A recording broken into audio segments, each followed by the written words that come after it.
président de la transition, chef de l'État, recevez les salutations fraternelles du peuple et du gouvernement du Burkina Faso.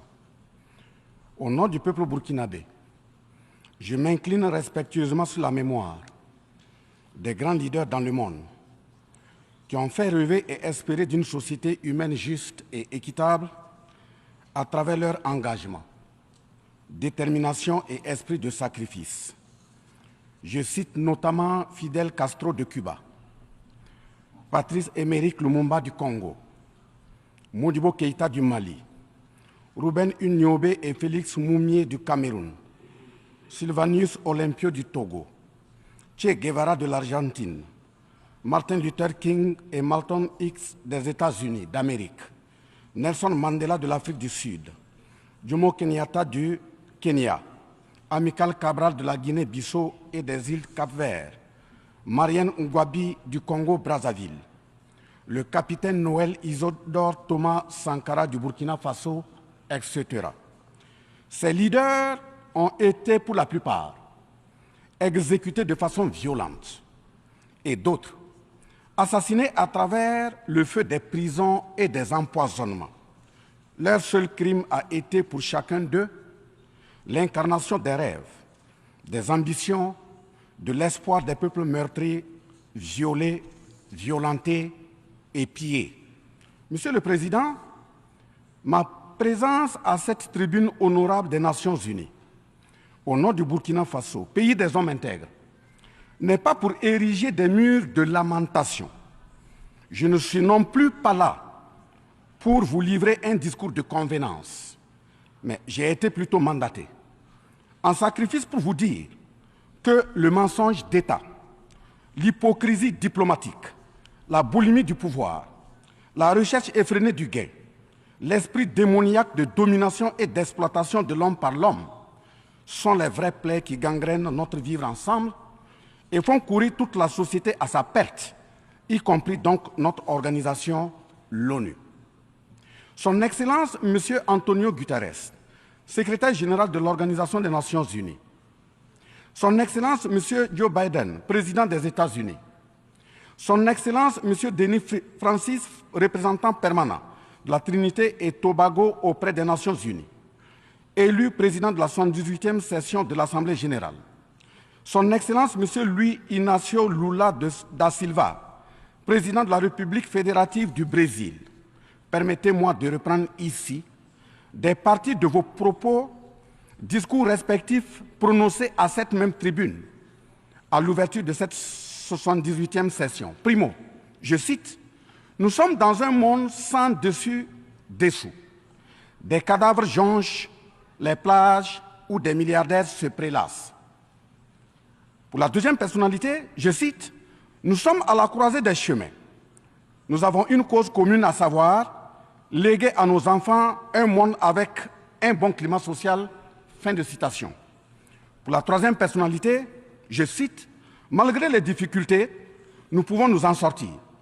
Ce ne sont pas les capacités qui manquent, mais la volonté politique. Sinon, nous pouvons apporter le progrès et la paix pour tous. » Fin de citation. Pour la quatrième personnalité, je cite, « Il y a dissonance entre les discours et les pratiques, les faits. Le Conseil de sécurité de l'ONU est paralysé. L'ONU doit assumer ses fonctions d'un monde solidaire et équitable, conformément aux principes édictés dans la Charte. Cela suppose qu'on ait le courage de lutter contre les inégalités. » Fin de citation.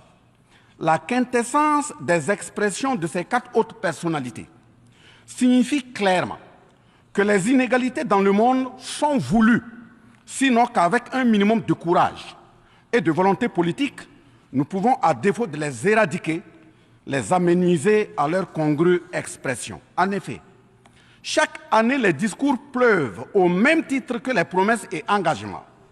Les preuves de la dissonance entre les discours et les faits sur ces questions de principes contenus dans la Charte de l'ONU, dont la justice, l'égalité, la dignité, l'intégrité, le droit à l'autodétermination, la souveraineté des États, l'inviolabilité du territoire et le respect du droit international sont ce qui se passe en Libye, dans le Sahel, précisément sur le Niger, et sur la crise entre la Russie et l'Ukraine. D'abord, en Libye, Suite à cette catastrophe diluvienne, des milliers de voix ont été fauchées, des milliers de vies donc ont été fauchées, pour badigeonner nos consciences de tranquillité transparente.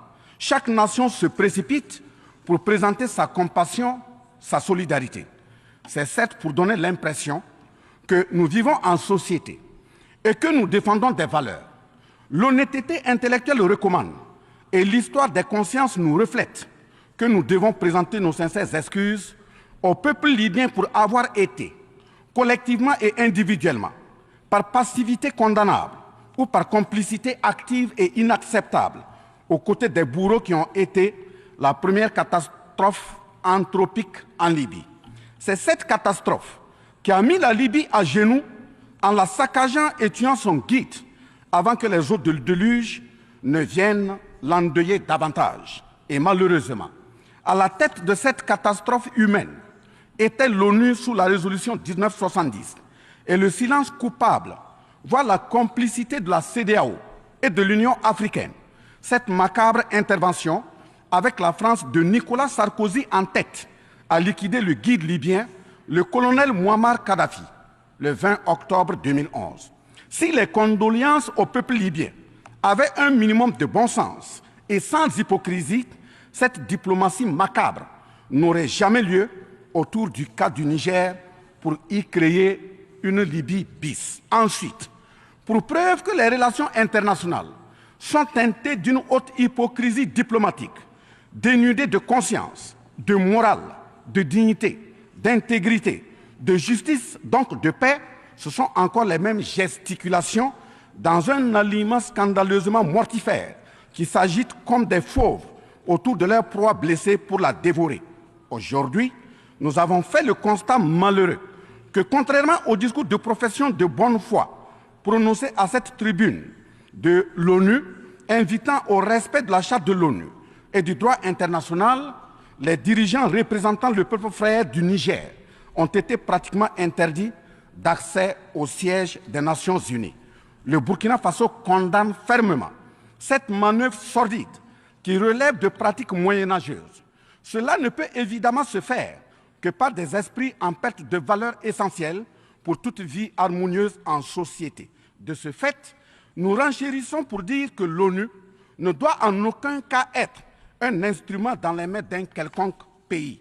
Les leaders panafricanistes qui se sont battus pour l'unité africaine, nos grands-parents qui sont tombés dignement sous les balles assassines des colons, les dignes fils africains qui se sont sacrifiés pour l'honneur sur le continent et qui ont lutté férocement contre la traite négrière et le néocolonialisme, ont eu leur sommeil de guerriers perturbé pour avoir entendu qu'une poignée d'enfants égarés de l'Afrique tiennent le Niger, telle une boule de coton, à l'envahisseur afin qu'il y mette le feu. Oui, cher continent africain, une poignée de tes enfants a décidé de t'humilier et de te vilipender à travers le mensonge éhonté d'État, en commençant par le Niger. Par conséquent, je lance un appel vibrant et solennel au peuple sénégalais, béninois, nigérian, ghanéen, tchadien, ivoirien, comorien, bissau-guinéen et tous les peuples d'Afrique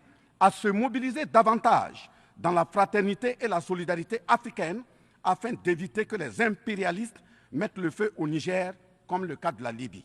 Monsieur le Président, Monsieur le Secrétaire général, distingué personnalité, j'insiste à cette tribune de l'ONU et devant le monde entier que la CEDEAO, l'Union africaine et l'ONU doivent impérativement se muer en des organisations véritables des peuples en lieu et place de structures d'une minorité de chefs d'État. Elles ne doivent pas être utilisées et instrumentalisées pour déstabiliser des pays frères en assassinant leurs leaders. Ce n'est qu'à ce prix que la charte de l'ONU et le droit international auront un sens. Enfin, parlant de la charte de l'ONU et du droit international, un conflit entre la Russie et l'Ukraine est entretenu et voulu par certaines puissances. Ainsi, plusieurs pays occidentaux, notamment les États-Unis et l'Union européenne, y ont déversé toutes sortes de soutien, notamment militaire. Les populations civiles ukrainiennes, engagées comme volontaires, dont certains pilotent même des chars, sont félicités et traités de patriotes. Le Mali, le Niger et le Burkina Faso font face à une guerre qui leur a été imposée par l'impérialisme sous le couvert de terroristes de tout acabit, sémant terreur et désolation. Malgré l'existence de cette même charte des Nations Unies, avec ses principes d'égalité, de justice d'une part, et d'autre part, le même droit international invoqué à cette tribune de l'ONU, il y a nettement un fossé abyssal dans le traitement des questions. En effet, prenant le cas du Burkina Faso, les populations civiles, face aux incursions barbares et meurtrières des terroristes, ont décidé de s'engager aux côtés des forces de défense et de sécurité. Ces populations ainsi engagées, formées et encadrées par les FDS, sont appelées des volontaires pour la défense de la patrie. Ainsi, au Burkina Faso, nous avons 58 000 VDP, dont 42 000 VDP communaux et 16 000 VDP nationaux, qui combattent sur tous les fronts aux côtés des forces de défense et de sécurité, formées, encadrées, orientées par elles. Celles-ci n'agissent que sur instruction et surveillance des FDS et conformément à des textes réglementaires en vue de protéger leur vie et leurs biens. Ce sont ces patriotes que certains chefs d'État de la CEDEAO et de l'Union africaine, sur instrumentalisation de puissances impérialistes capitalistes, tentent de faire croire à la communauté internationale que ce sont des milices. C'est cela le mensonge éhonté d'État.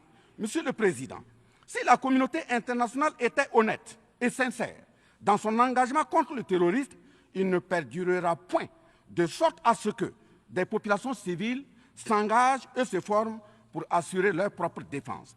Parlant d'un manque de franchise de cette communauté internationale, voici les exemples. Premièrement, lorsque le Mali, le Burkina Faso, le Niger et d'autres pays se sont organisés sur leurs frontières communes en mutualisant leurs forces pour faire face au terrorisme, la France est venue de nulle part imposer son instrument qu'est le G5 Sahel. Aujourd'hui, la CEDEAO, qui a subitement une force d'intervention pour établir des démocraties, a annoncé un apport de 2 milliards de dollars US. Mais à la création de cette G5 Sahel, jusqu'à nos jours, à sa vaporisation, cette CEDEAO n'a pu débourser que 25 millions de dollars, 25 millions de dollars US. Où est donc le sérieux dans la défense des vies humaines prônée par la Déclaration universelle des droits de l'homme et des peuples? Deuxièmement, le Burkina Faso subit des sanctions cyniques suite au coup d'État du 30 septembre 2022. Cette nébuleuse dite communauté internationale, sous l'impulsion de la France qui est passée par ses valets locaux en Afrique, a tenté d'abord de faire nommer un Premier ministre au Burkina Faso en vain. Ensuite, ils sont passés à l'imposition de ministres dans des postes stratégiques au sein du gouvernement burkinabé en vain. Et enfin, ils ont négocié le maintien des relations afin que le capitaine Ibrahim Traoré mette en œuvre tout ce qu'ils décideront, condition sine qua non d'une durée à souhait au pouvoir. L'ayant aussi refusé, au nom de l'intérêt supérieur de son peuple, une avalanche de mesures répressives, de menaces, de tentatives de coup d'État, manœuvres immorales sont en élaboration dans des laboratoires criminels. Et malheureusement, toutes ces manœuvres et missions macabres sont pilotées en marionnettes téléguidées par des personnages de couloir présidentiel africains.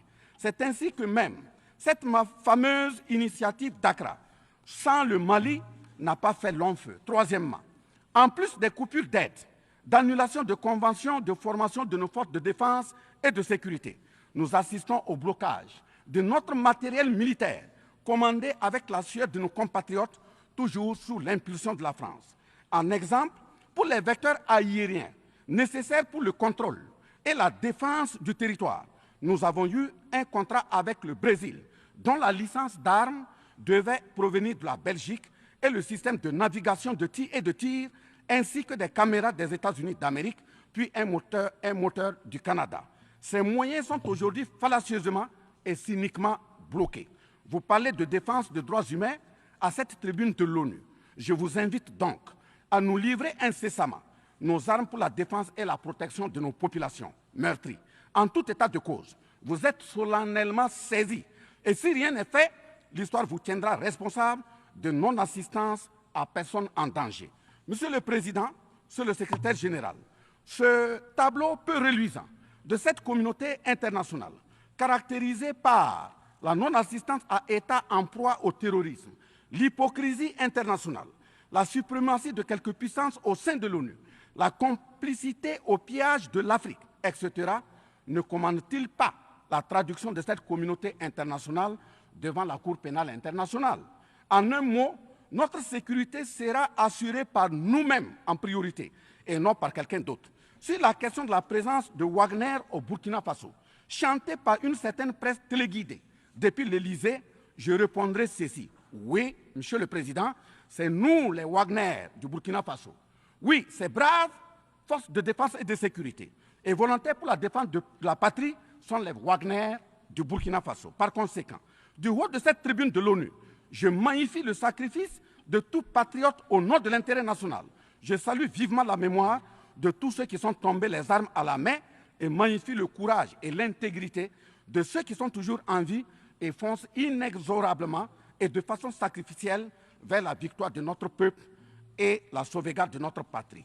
Au lieu de nous aider à arrêter cette saignée humaine, ce sont des accusations fallacieuses, des mensonges éhontés d'État, englobés dans une diplomatie d'hypocrisie et des menaces voilées pour nous indiquer des partenaires à fréquenter et des conduites à tenir. Nous disons non.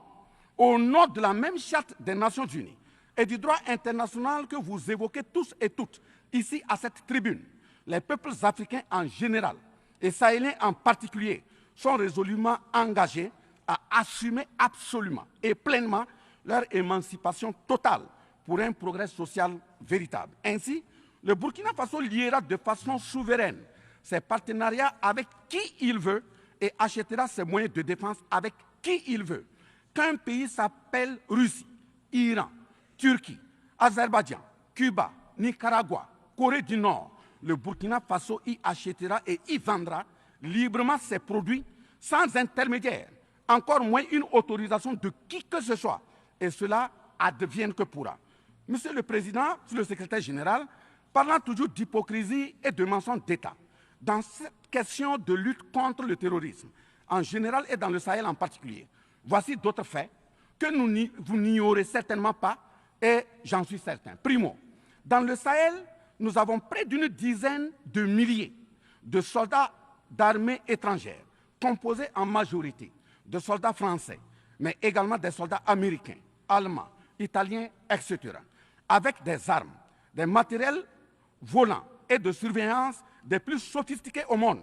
Et malgré tout, personne ne voit des colonnes de centaines de terroristes se déplacer pour aller servir la désolation et la mort, souvent avec des armes inimaginables.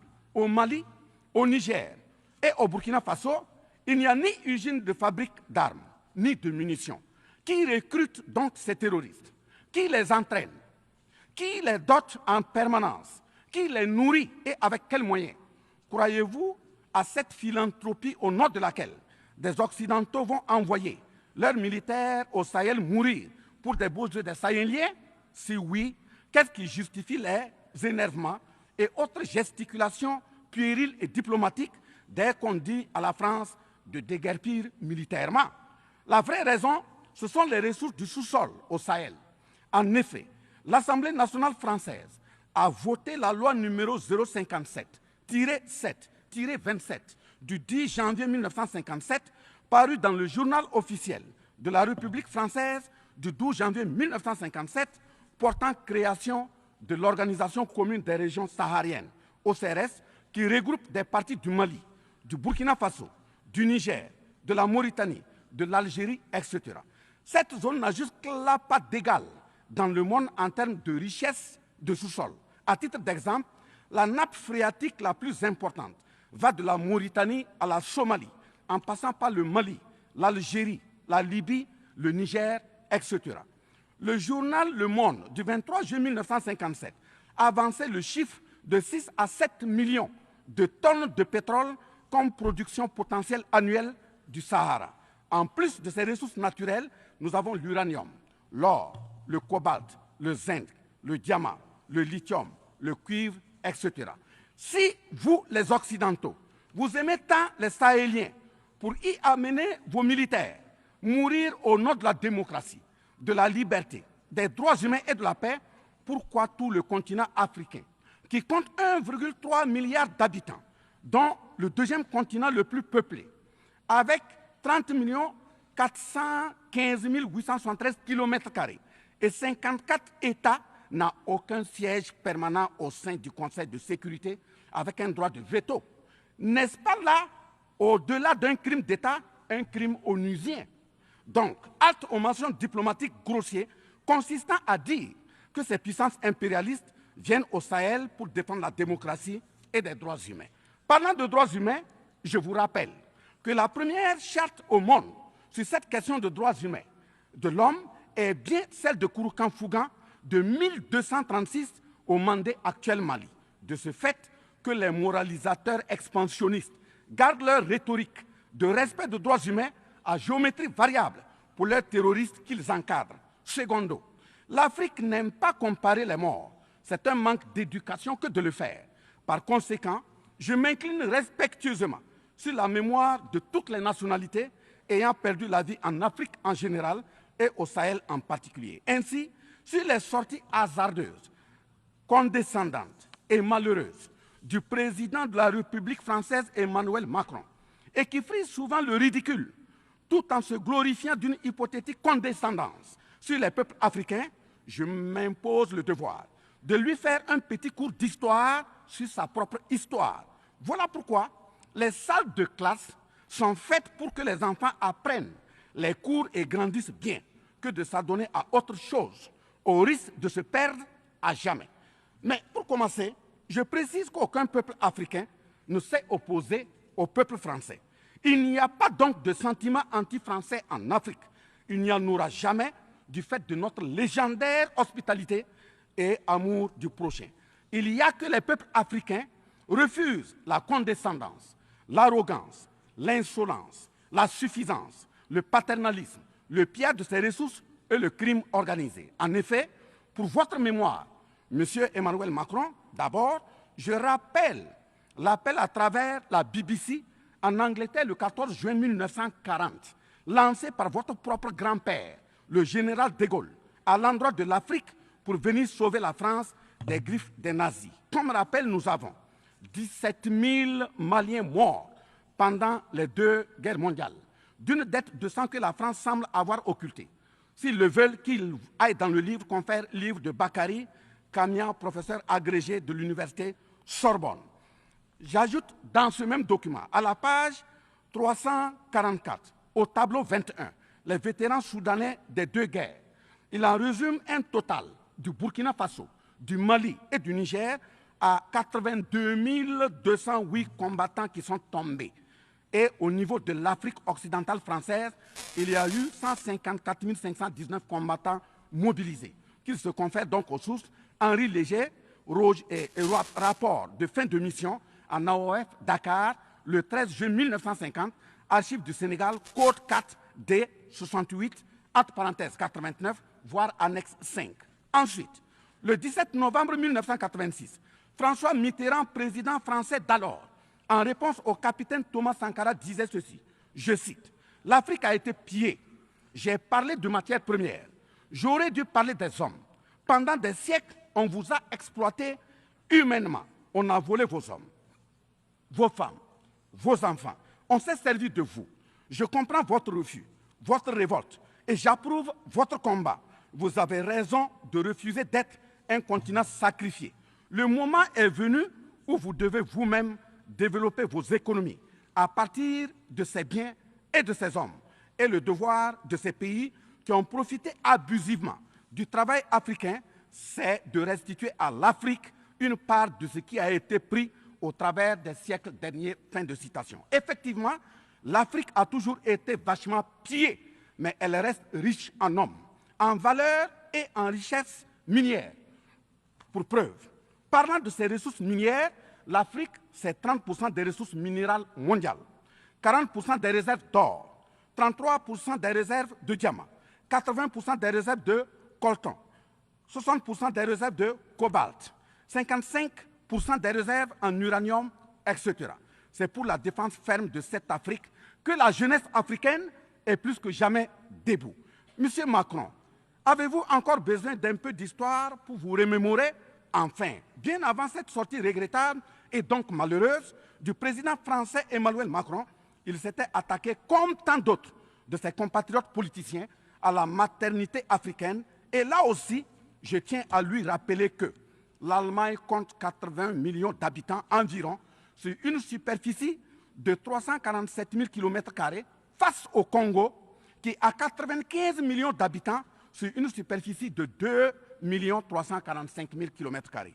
Deuxièmement, la Belgique compte 11 millions d'habitants sur une superficie de 30 000 km² face au Gabon, qui a 2,5 millions d'habitants sur une superficie de 267 000 km². Troisièmement, la France compte 68 millions d'habitants sur 672 329 km² face à la Namibie, qui compte 2,5 millions d'habitants sur une superficie de 825 000 km².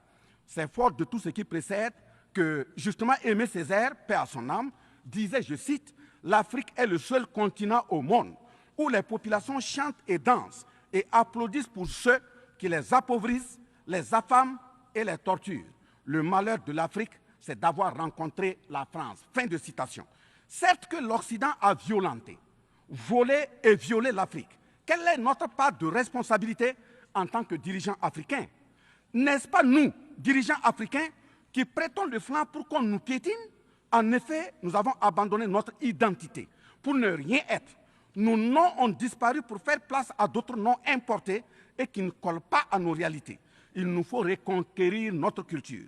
Nous avons singé en copiant l'Occident, en monogamie. Voilà qu'aujourd'hui, on veut nous faire croire que des contre-valeurs, des attitudes contre la nature relèvent du ressort de la liberté.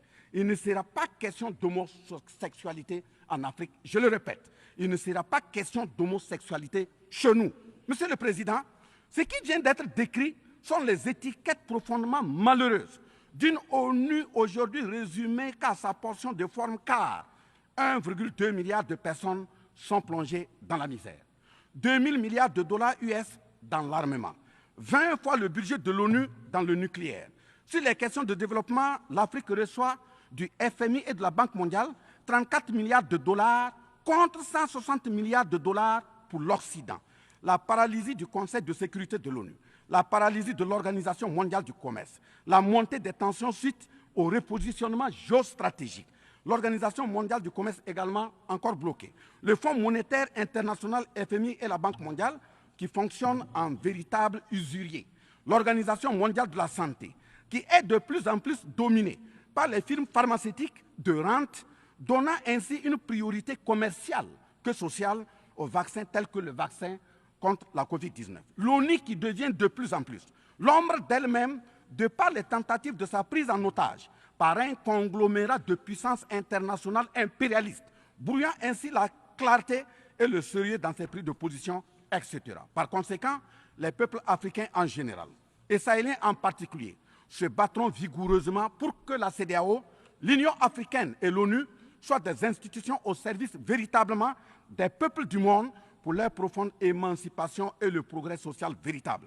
Parce que ce sont les manquements de ces organisations, leur manque de sincérité, leurs décisions clientélistes et à géométrie variable, la couverture des tripatouillages constitutionnels avec leur lot de crimes, la promotion de la mauvaise gouvernance, le pillage, la désorganisation sociale et la corruption qui conduisent immanquablement au coup d'État, qui ne sont donc que des conséquences. Traitons donc les causes et les conséquences disparaîtront d'elles-mêmes. Mais si nous continuons avec ce jeu de l'Autriche, à la diplomatie d'hypocrisie, aux mensonges éhontés d'État, aux crimes organisés, au tripatouillage constitutionnel et à la fabrication de l'armée à la tête de nos États africains, même l'ONU risque de ne pas échapper à un coup d'État. À bon entendeur, salut. Dans ce sens,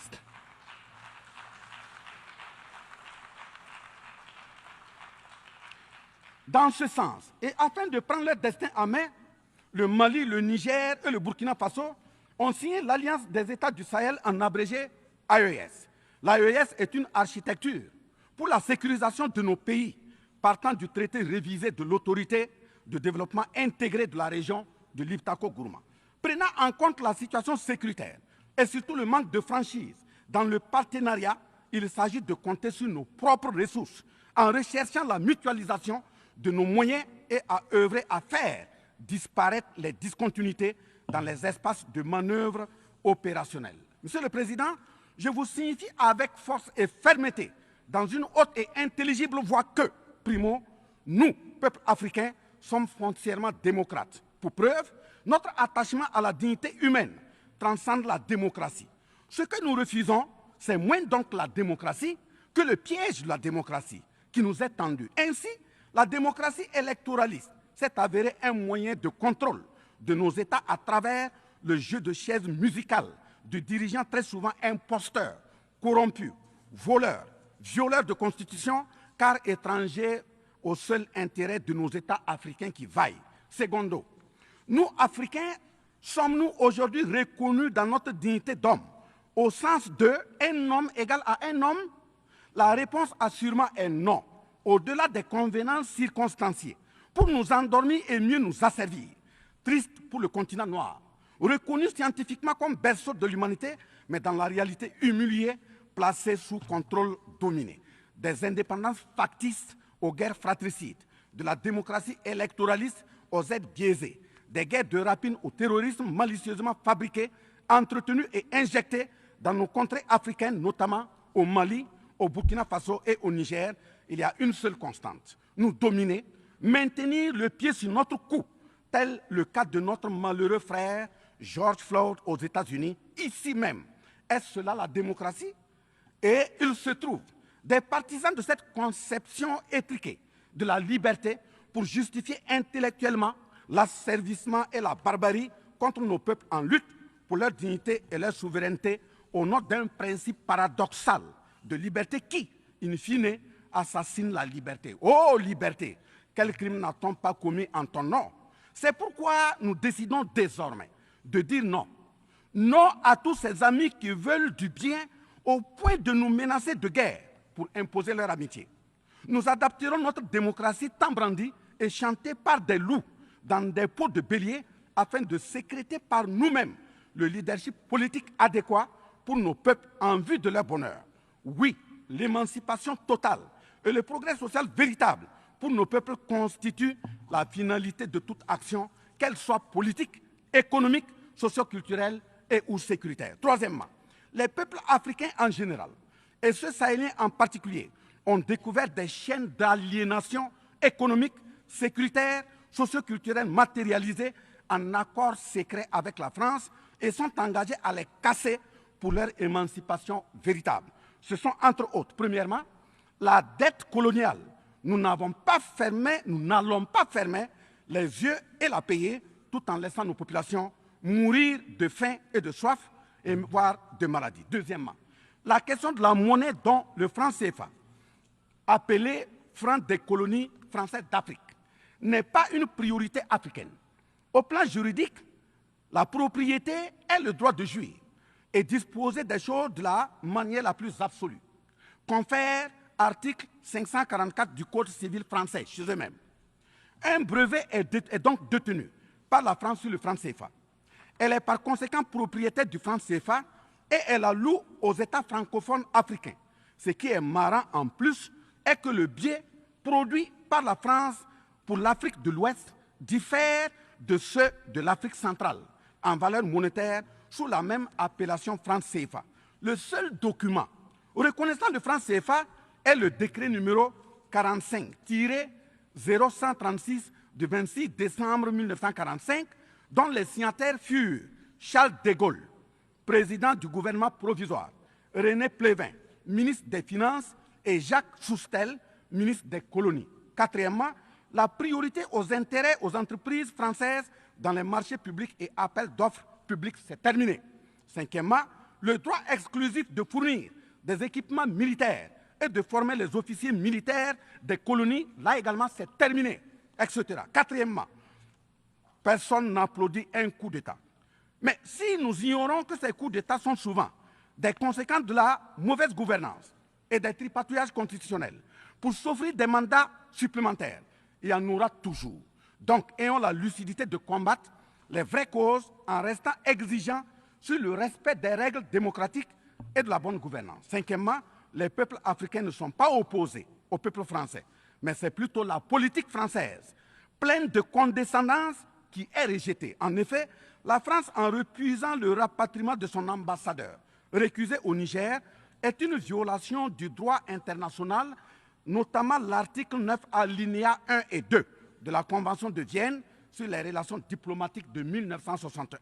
En décidant de l'interdiction des artistes du Burkina Faso, du Mali et du Niger en France, c'est une méconnaissance très grave de la portée culturelle en tant que moteur d'équilibre familial, communautaire, voire national.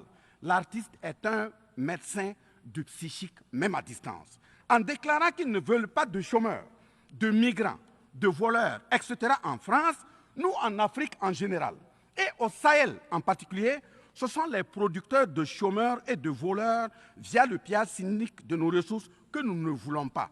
Mais sincère reconnaissance au peuple du monde, à l'ensemble des personnalités à tous les niveaux dans le monde qui comprennent et accompagnent le Burkina Faso, le Mali et le Niger dans cette montée certes difficile, mais s'adhère totale sur le chemin de la pleine émancipation, l'expression de la dignité, de l'honneur, de la liberté, de l'égalité, de la prospérité, de la justice et donc de la paix. Face à la situation que traverse le Burkina Faso, le gouvernement burkinabé a mis en œuvre des actions vigoureuses à travers l'adoption d'un nouveau plan de développement, le plan d'action pour la stabilisation et le développement, et ses 4 axes prioritaires qui sont, premièrement, la lutte contre le terrorisme et la restauration de l'intégrité territoriale. Deuxièmement, la réponse à la crise humanitaire. Troisièmement, la réponse de l'État à l'amélioration de la gouvernance. Et pour terminer, le dernier élément, la réconciliation nationale et la cohésion sociale. Ces efforts visent à offrir à la population burkinabé de meilleures conditions de vie, tout en saluant l'ensemble des partenaires à travers le monde qui nous accompagnent. Nous invitons vivement ceux qui sont toujours dans le doute ou tétanisés par des rapports au contenu faux qu'ils sont les bienvenus au Burkina Faso, à condition que le partenariat cadre avec la vision de la transition résumée dans ces 4 axes. Vive l'ONU, vive la 78e session, vive les peuples en lutte, vive la solidarité entre les peuples, vive l'Afrique libre, vive l'Alliance des États du Sahel, vive le Burkina Faso, la patrie ou la mort, nous vaincrons. Je vous remercie. I thank the Minister of State, Minister of Civil Service of Burkina Faso. I now give the floor to His Excellency Dato Erwan Pehbe Yusuf, Second Minister of Foreign Affairs of Brunei Darussalam.